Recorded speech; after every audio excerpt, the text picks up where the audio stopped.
There's a counterintuitive truth at the center of human psychology that most people spend their entire lives never discovering.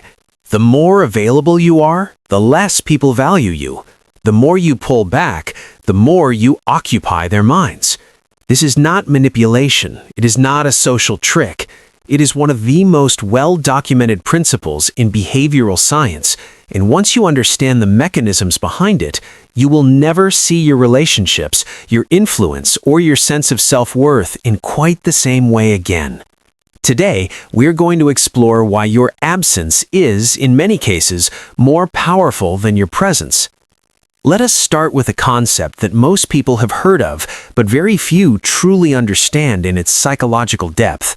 It is called the scarcity principle, and its roots go back decades in social and economic psychology. In 1975, psychologists Stephen Wurtzel, Jerry Lee, and Akanbi Adewole conducted a now famous study. They placed chocolate chip cookies in two identical jars. One jar had 10 cookies, the other had only 2.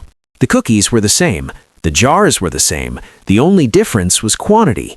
Participants consistently rated the cookies from the nearly empty jar as more desirable, better tasting, and more valuable. Nothing about the cookies had changed, only the perception of availability had changed. This is the scarcity principle in its simplest form. We assign greater value to things that appear rare or difficult to obtain. And critically, this principle does not stay confined to objects, it applies to people. When someone is constantly available, always reachable, perpetually present, the psychological mechanisms that generate desire and perceived value are quietly switched off, not because the person is less worthy, but because the brain is not wired to deeply want what it already has in abundance. Robert Cialdini, the social psychologist whose work on influence has become foundational reading in behavioral science, identified scarcity as one of the 6 core principles of persuasion. His research, compiled across years of studying compliance and human decision-making, consistently showed that the anticipation of loss or limited access is one of the most powerful motivators in human behavior. We do not simply want what is rare, we urgently want it. Now let us move into a more specific psychological mechanism. It is called intermittent reinforcement, and it is one of the most powerful behavioral forces ever studied. The foundational work here comes from B.F. Skinner, one of the most influential psychologists of the 20th century. In his research on operant conditioning, Skinner found that behavior is not most powerfully shaped by consistent reward. It is most powerfully shaped by unpredictable reward. He called this a variable ratio reinforcement schedule. In simple terms, when you cannot predict when the reward is coming, you become far more motivated to keep pursuing it. The unpredictability itself becomes the engine of obsession. You see this in slot machines. People do not become addicted to slot machines because they win all the time.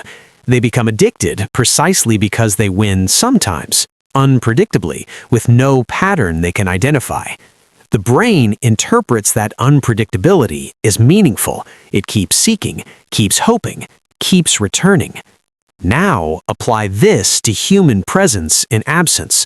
When a person is always there, always consistent, always available, the brain registers them as a known quantity.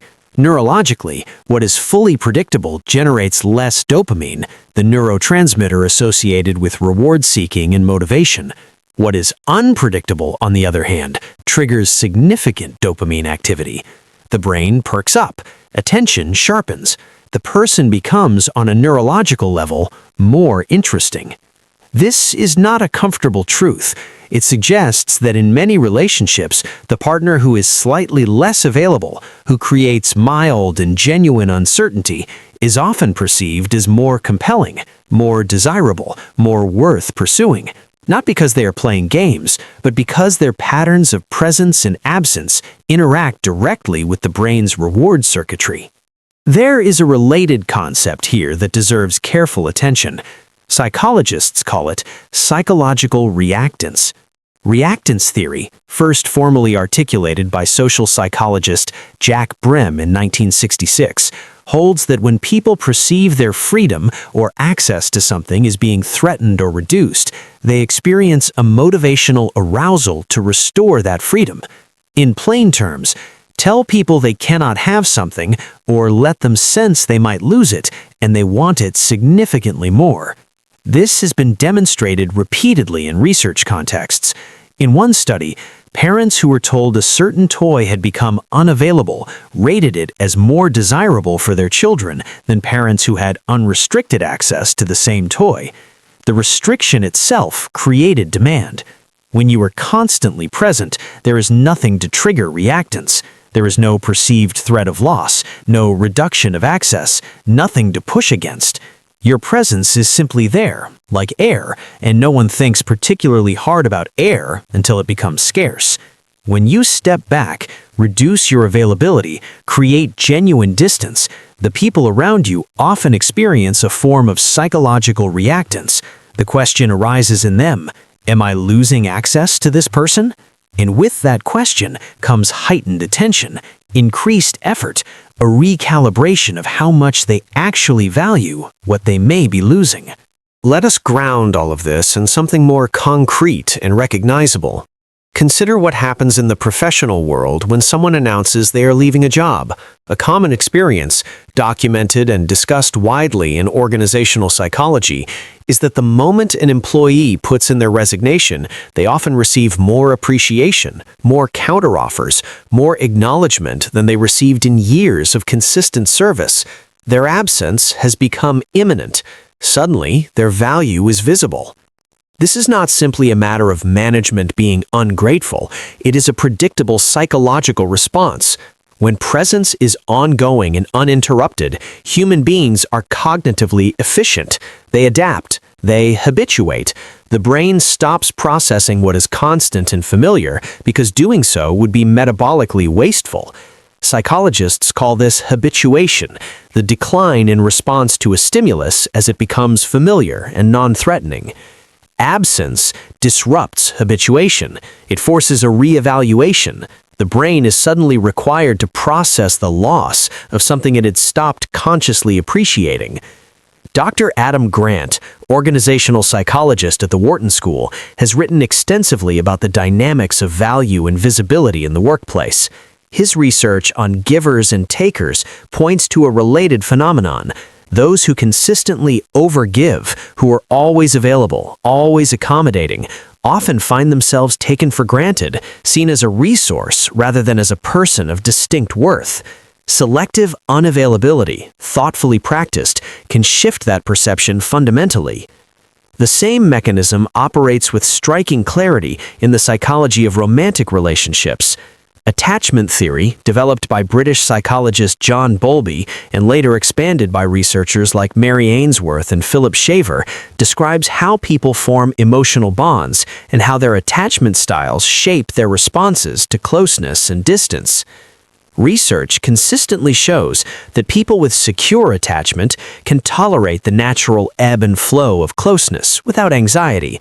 But for many people, particularly those with what is termed anxious attachment, it is specifically the experience of slight distance or uncertainty in a relationship that intensifies their emotional investment. The partner who steps back, who does not respond immediately to every message, who maintains a life and identity outside the relationship, is often experienced as more compelling, not less.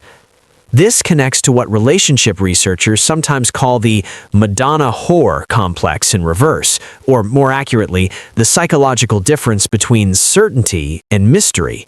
Certainty breeds comfort, mystery breeds longing, and longing is a far more activated emotional state than comfort. Studies on long-term relationships have found that couples who maintain some degree of independent space, who spend time apart, who have separate identities and distinct lives, report higher levels of desire and satisfaction over time than couples who become entirely enmeshed. The momentary absence creates the conditions for genuine reunion. Without absence, there is no reunion, there is only continuation. Now, it is important to pause here and make a distinction that the research supports clearly. There is a significant difference between strategic, healthy withdrawal and manipulation or emotional unavailability as a chronic pattern. The kind of absence we are describing is grounded in genuine self-possessionness. It is the absence that comes from a person who has a full inner life, meaningful commitments, clear values, and a sense of self that does not dissolve into every relationship or social environment they enter.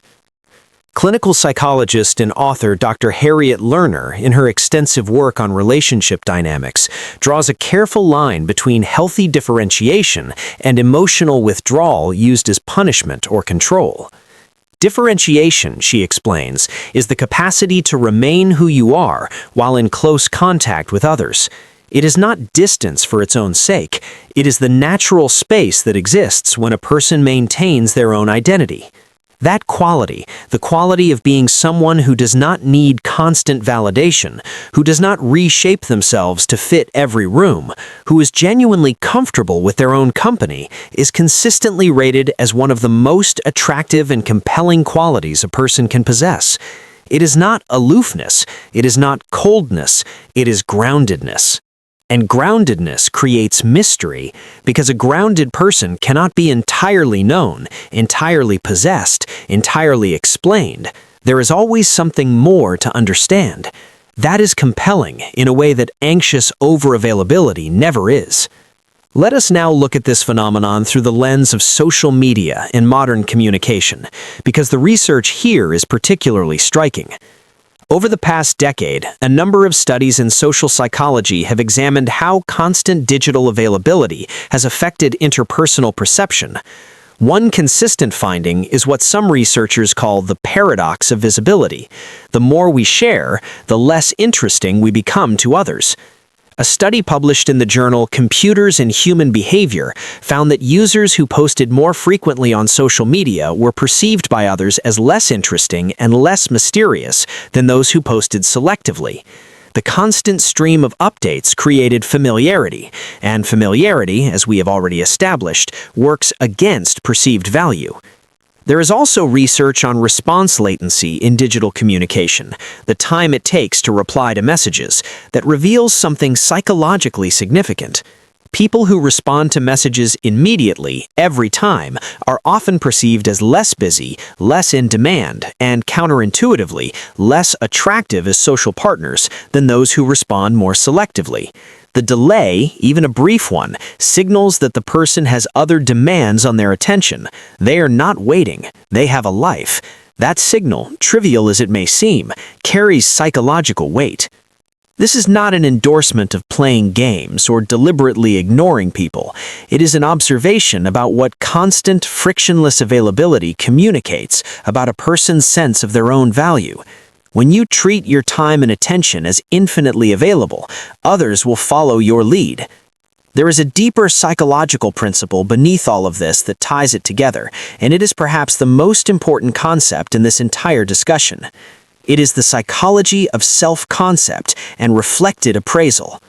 Social psychologist Charles Cooley introduced the concept of the looking glass self in 1902, and it has remained one of the most durable ideas in social psychology. The theory holds that we develop our sense of self partly through how we perceive others to see us. We are, in part, mirrors of how others reflect us back to ourselves. When you are constantly available, constantly accommodating, constantly present, you inadvertently send a signal about how you value yourself. You signal, I have no other priorities. My time is not particularly precious. You can have as much of me as you want, whenever you want it. And here is the uncomfortable truth the research supports. People will believe you. Not consciously, not with any malice, but over time, the way you treat your own presence will be adopted by others as a framework for how they treat it too. Over-availability trains people to take you for granted. It is not because those people are unkind, it is because the brain adapts to abundance. Conversely, when you are selective with your presence, when you invest your time and attention deliberately, when you have the confidence to be absent without anxiety, you signal something entirely different. You signal, my attention has weight. getting it means something, and people will believe that too. There's a concept in philosophy and psychology that Mihaly Csikszentmihalyi, the psychologist best known for his work on flow states, touched on when discussing optimal experience. He observed that we do not find meaning or joy in states of pure satiation. We find them in states of engagement with challenge, with the slightly out of reach, with what requires effort to attain.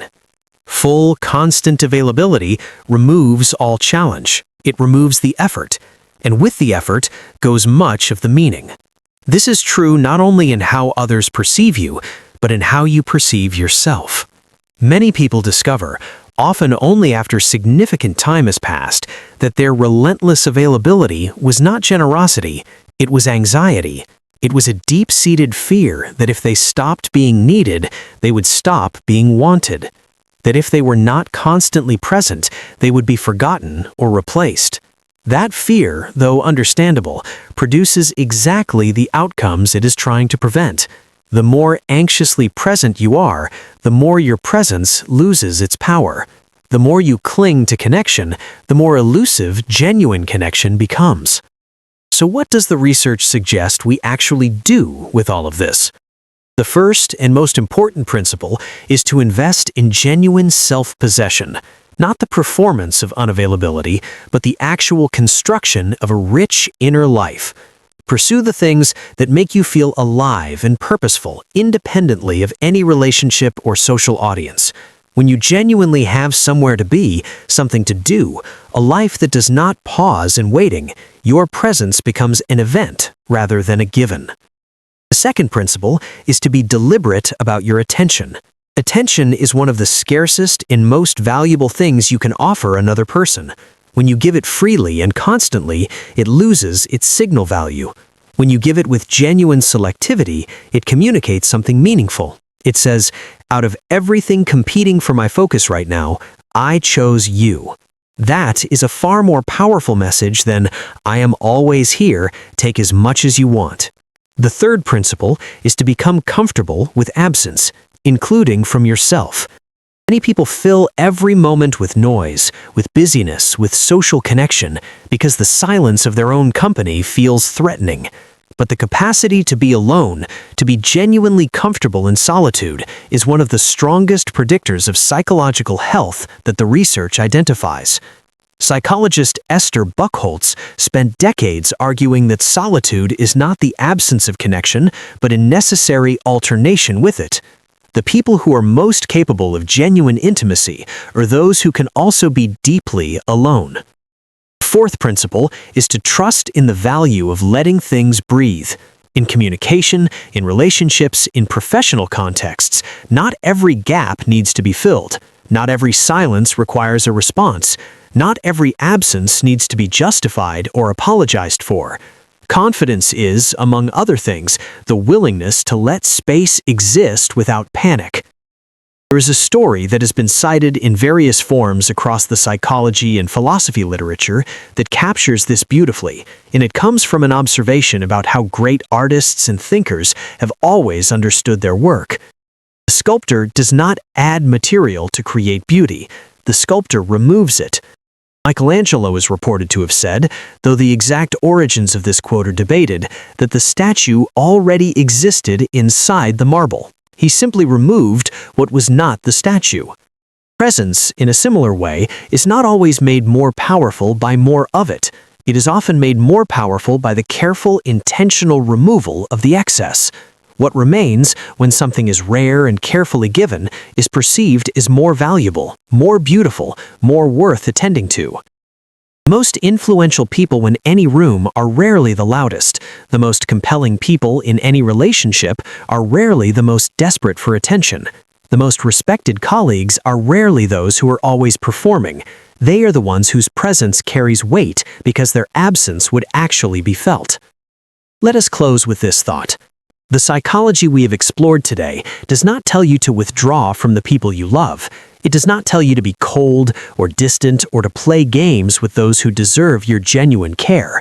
What it tells you is something far more fundamental. It tells you to value yourself enough to treat your own presence as something worth having. Not because you are trying to seem important, but because you actually are. Your time is finite, your attention is limited, your energy is a resource that depletes and renews. These are not abstract ideas, they are biological facts. When you live in accordance with those facts, when you stop offering yourself in ways that exceed what is sustainable or appropriate, something shifts in how others experience you.